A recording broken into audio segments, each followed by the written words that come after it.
Tá? Dessa forma, a memória sempre vai ficar atualizada. Ok? E pessoal,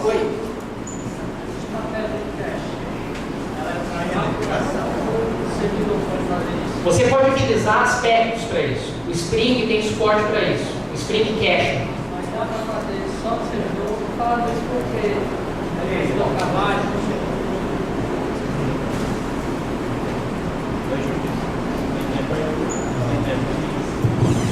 Estou falando que lá na empresa do trabalho, eles tiraram a parte de cache da aplicação total, alegando que dá para fazer isso somente no servidor. No banco de dados, no caso, é isso? Ou... Isso, cache para tirar. Ah, é um erro. Então a gente usava o eCache, foi tirado tudo, e disseram que tinha o servidor, tinha uma opção lá para isso. Na verdade, assim, ó, tem alguns bancos de dados que trabalham com tabela em memória, mas quem conhece mais o comportamento da tua aplicação é a tua aplicação, não é o banco de dados. Porque o banco de dados vai usar heurística para isso. Tá? E ele não vai ser tão preciso como a tua aplicação. Na sua aplicação você configura, ó, esses serviços vão utilizar cache. Você pode usar aspecto para isso, como eu falei. Como é que funciona o aspecto? Ele vai tentar puxar da memória. Se tiver na memória, beleza, vai devolver.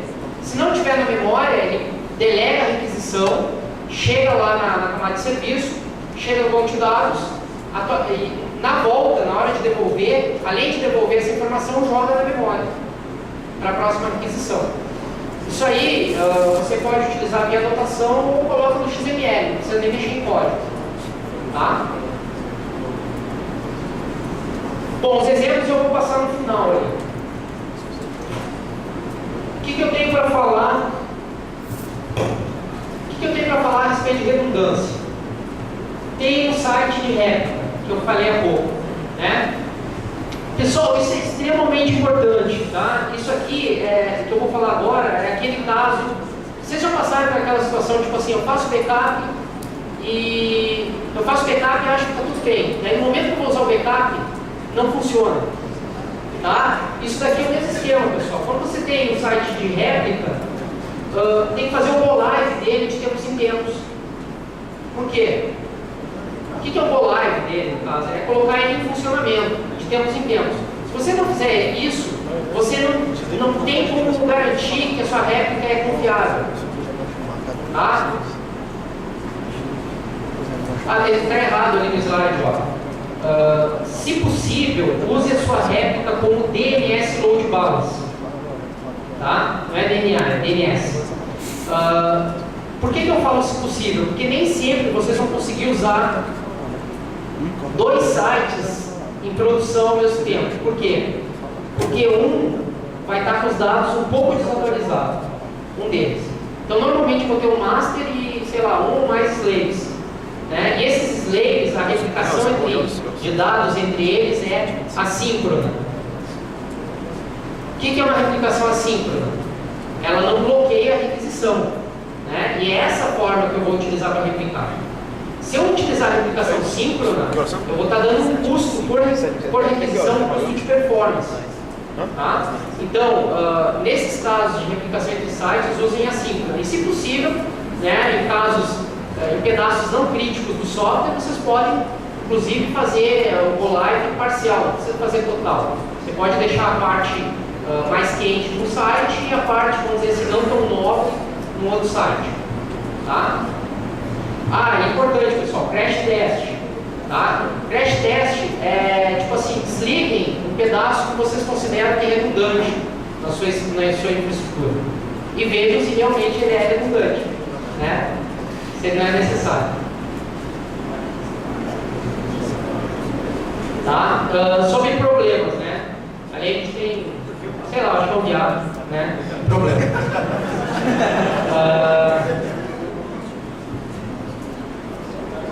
Separe exceções de aplicação. Aqui eu vou misturar um pouco de arquitetura de desenvolvimento com arquitetura de sistema.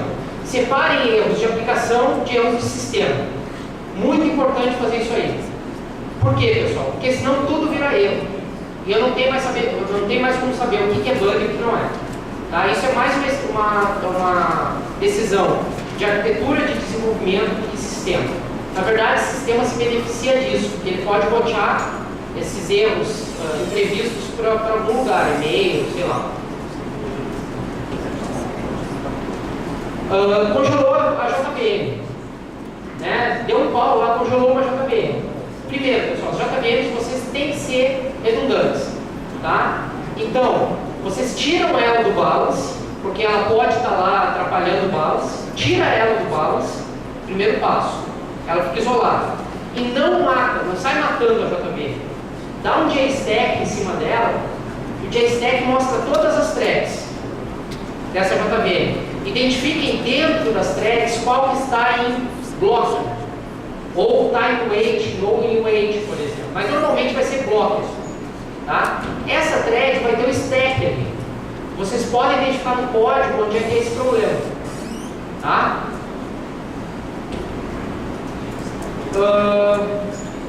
Em caso de for dump, às vezes o JVM cai do nada também. Tipo, sei lá, dá um pau lá, né? Procurem pegar o código do for dump lá, algumas informações do for dump, jogar no Google, tá? Porque vocês podem estar usando alguma JVM com algum bug sério para a infraestrutura de vocês, né? Onde vocês vão ter que, sei lá, atualizar a JVM, fazer alguma coisa assim. Faça testes de estabilidade nas funcionalidades mais requisitadas. Por exemplo, lá no SPC a gente fez muito teste em cima da consulta. E o que é um teste de estabilidade? É verificar, é aplicar uma determinada carga baseada no movimento que vocês têm, né? E verificar se a memória, se as threads, se tudo que tem dentro da JVM possui um padrão de comportamento ou algo próximo a um padrão de comportamento. Ou seja, está alocando memória, está desalocando memória, está alocando memória, está desalocando memória. Se o gráfico de vocês é tipo, está alocando memória, desaloca um pouquinho, aloca mais, desaloca um pouquinho, aloca mais. Tá? Se for desse tipo de gráfico, tem algum problema. Tá? Nesse caso, poderia ser um memory leak. Né? Isso significa o quê? Que a JVM de vocês vai ficar no ar por algum tempo, né? E depois vai parar de atender requisição, vai dar dor de cabeça.